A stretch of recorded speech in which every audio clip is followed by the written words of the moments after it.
Hello friends, welcome back to speak with Jagdish. आज हम एक बहुत ही इंपॉर्टेंट टॉपिक सीखने वाले हैं, सिंस और फॉर का यूज़। ये दोनों वर्ड सिंपल हैं, लेकिन फिर भी काफ़ी स्टूडेंट्स यही गलती कर देते हैं। आज हम इसे बिल्कुल देसी स्टाइल में समझेंगे ताकि बच्चा भी समझ जाए। पार्ट 1 में डिस्कस करेंगे सिंस और फॉर का बेसिक रूल। सिंस का यूज़ पॉइंट ऑफ टाइम के लिए यूज किया जाता है और फॉर का यूज़ पीरियड ऑफ टाइम के लिए यूज किया जाता है। अगर ये याद हो गया तो 50% इंग्लिश क्लियर। पार्ट 2 में हम डिस्कस करेंगे सिंस का यूज़। सिंस का मतलब होता है कब से या टाइम के स्टार्टिंग पॉइंट, यानी समय का स्टार्टिंग पॉइंट। हम जब बताते हैं कि ये एक्चुअली काम कब से स्टार्ट हो रहा है, स्टार्टिंग पॉइंट के लिए हम सिंस का यूज़ करते हैं। जैसे since morning, since yesterday, since 2020, since Monday, since 5 o'clock। यानी टाइम का स्टार्टिंग पॉइंट हम जब बताना चाह रहे हैं तब हम सिंस का यूज करते हैं।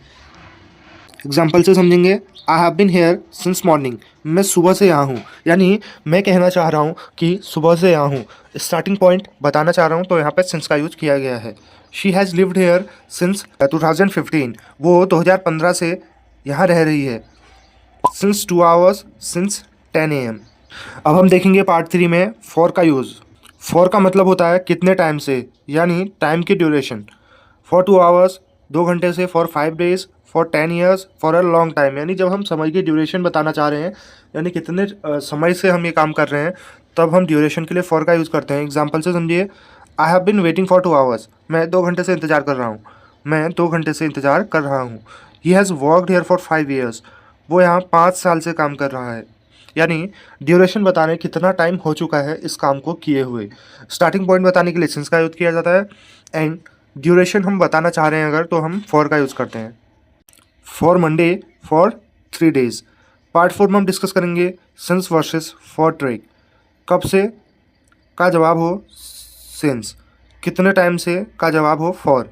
यानी स्टार्टिंग पॉइंट के लिए हम यूज़ करेंगे सिंस, एंड ड्यूरेशन के लिए यूज़ करेंगे फॉर। पार्ट 5 में हम डिस्कस करेंगे सिंस एंड फॉर का यूज़ इन टेंस। सिंस और फॉर ज़्यादा परफेक्ट टेंस में यूज़ होते हैं। I have known him since childhood, यानी मैं उसे बचपन से जानता हूँ। स्टार्टिंग पॉइंट बताया हमने यहाँ पे।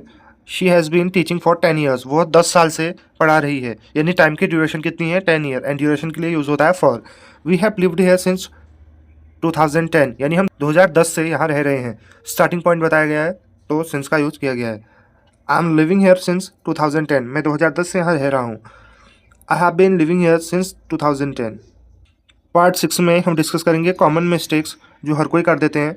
सिंस के साथ टाइम ड्यूरेशन मत लगाओ और फॉर के साथ स्टार्टिंग पॉइंट मत लगाओ। रॉन्ग सेंटेंस देखेंगे सिंस 2 hours और फॉर मंडे। ये दोनों गलत यूज़ किए गए हैं। जहाँ पे सिंस यूज़ किया है उसके लिए फॉर का यूज़ किया जाएगा फॉर 2 hours, और जहाँ पे फॉर यूज़ किया गया है वहाँ पे सिंस का यूज़ किया जाएगा।